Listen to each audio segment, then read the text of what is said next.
Hello and welcome back to Shelf Centered. This is Bryson. I am a little out of sorts, but I figured let's give it a go, see how much of a pain this is.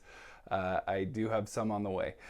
Anyway, jumping right into the news. I know you saw it in the thumbnail. Cradle series is getting delayed. Will Wight just issued a post and essentially writing takes a while. Who would have thought? But I'm glad. I always love, he tries to do, I think, the Brandon Sanderson approach, which is to say man, this is going to get wobbly, isn't it? Which is to say he's going to be very open and honest with his fans, which I really appreciate. So Waybound was originally supposed to come out potentially 2022, December-ish. He's just said, look, there's too much going on. He's got his own Kickstarter, just like Brandon Sanderson, and those, when they get popular, they start to just slow everything down, I'm sure, as I think we'll just keep seeing. So we're looking at more like 2023, and he did tease we could have potentially 3 books out in 2023, but I would not hold my breath. He's been on a pretty steady 2 books a year, which is pretty impressive. So I'll give it to him, and I'll take my Cradle when I can get it, especially because he's finishing up the Cradle series. So this is important. It's important to get it right. And I appreciate that very much. All right, next in book news, because we're still on the book portion of this top shelf news. Blade of Dream got a cover. Daniel Abraham's newest book is coming out. It is the sequel to Age of Ash. I've not seen a lot of good reviews for Age of Ash, but I do love Daniel Abraham. I've loved the Long Price Quartet. I've quite enjoyed the Expanse series, of which he is one half of the authors that make up James S.A. Corey. So that's exciting news to have another Daniel Abraham and book, and hopefully that corrects the course. We'll see. I haven't read the first one.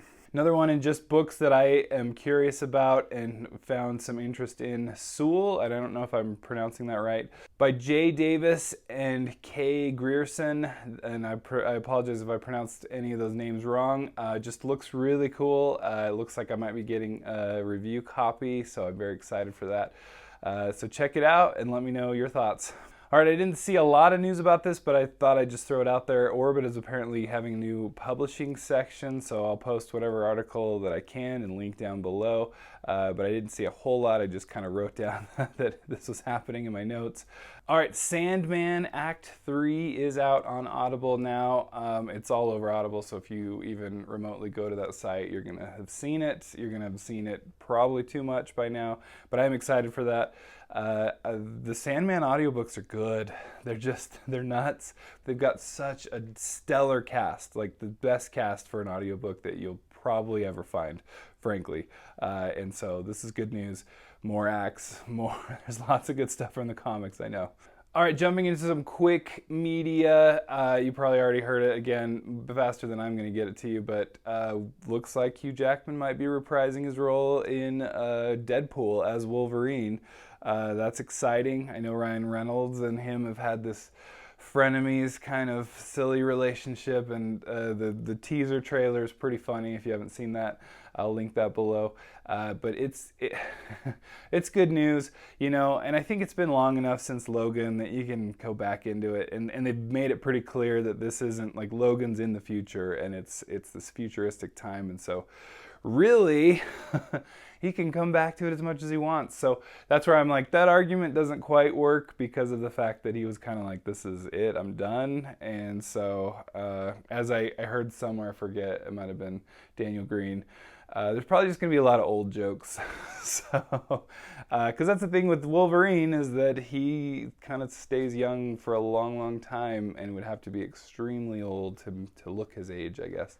All right, Rick and Morty's back for season 6. This is one, I know the fandom is just the worst, but it's still a funny show, and anyway. So enjoy if you are enjoying it. That's my philosophy. Finally, just a couple things, throwing this down in, again, the description. I always just like to, every time I do this, to just throw in some ebook deals. I'm addicted to checking. I'm always checking, which is why I own like hundreds and hundreds, it might be in the thousands now, of books that I, again, have acknowledged that I probably won't be able to get to in my lifetime, but hey, I'm supporting authors, right? That's the real thing. That's the important thing. I want to support art.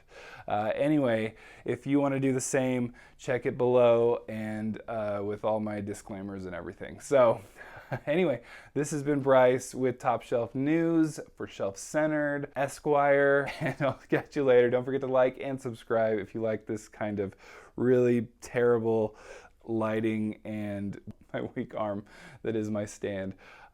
Anyway, we'll catch you later. Bye.